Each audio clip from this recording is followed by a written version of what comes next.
स्वर्गलोक जहाँ प्रकाश ही प्रकाश है, जहाँ देवगण निवास करते हैं, वहीं देवराज इंद्र के दरबार में नृत्य करती थी एक अत्यंत रूपवती अप्सरा घृताची। घृताची का उल्लेख महाभारत और रामायण दोनों में मिलता है। वे केवल सौंदर्य की प्रतिमा नहीं थी, वे कर्म और परिणाम की जीवित कथा थी। जब भी कोई ऋषि कठोर तप करता, इंद्र का सिंहासन डोल उठता और तब अप्सराएं भेजी जाती।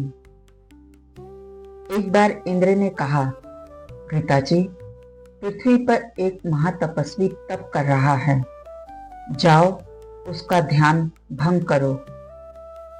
घृताची ने विनम्रता से उत्तर दिया, देवराज, जैसा आपका आदेश। यह उनके लिए नया नहीं था। वे इंद्र की 11 प्रमुख अप्सराओं में सम्मिलित थीं। हालांकि देवलोक में अप्सराओं की संख्या को लेकर भिन्न भिन्न मान्यता है। कभी यह संख्या 108 बताई जाती है तो कभी 1008 तक की संख्या बताई गई है। महाभारत के अनुसार एक बार घृताची गंगा में स्नान कर रही थी। उसी समय महर्षि भारद्वाज वहां आए। जैसे ही घृताची पर उनकी दृष्टि पड़ी, वो उसे एकटक देखते रह गए। महर्षि को अपने इस बर्ताव पर स्वयं पर क्रोध भी आ रहा था। उन्होंने बहुत प्रयास किया घृताची से दृष्टि हटाने का, पर वो हटा नहीं पाए। फिर उनके तपोबल के प्रभाव से उत्पन्न तेज को उन्होंने एक मिट्टी के द्रोण में सुरक्षित रख दिया। उससे जन्म हुआ द्रोणाचार्य का। द्रोणाचार्य का पालन पोषण उनके पिता के ही आश्रम में हुआ।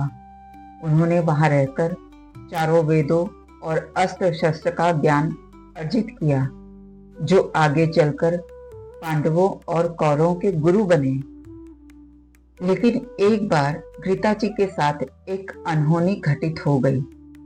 यह तप भंग की सामान्य कथा से अलग प्रसंग है।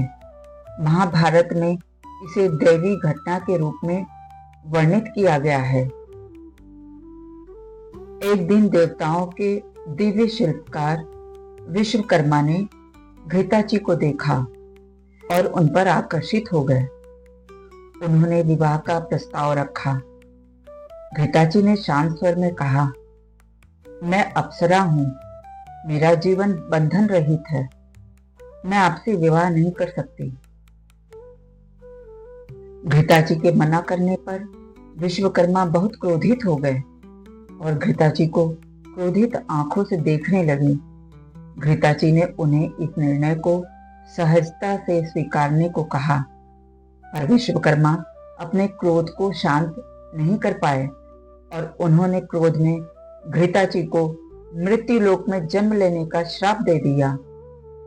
घृताची ने भी बदले में कहा, आप भी मनुष्य रूप में जन्म लेंगे। श्रापवश दोनों ने पृथ्वी पर जन्म लिया। वर्षों बाद उनका पुनर्मिलन हुआ और उन्होंने विवाह किया।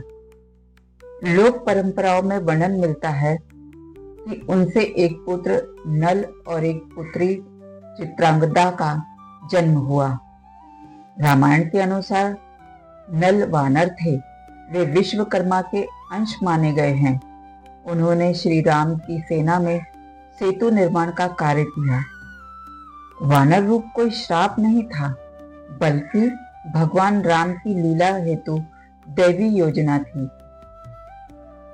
घृताची से संबंधित प्रसंगों में महाभारत के एक महत्वपूर्ण पात्र द्रोणाचार्य और रामायण के नल जुड़े हैं। कथा का सार यह है कि क्रोध क्षणिक होता है, परिणाम दीर्घकालिक। अहंकार देवों को भी धरती पर ला सकता है और हर कर्म अपना फल अवश्य देता है। ओम नमः शिवाय। जय श्री राम।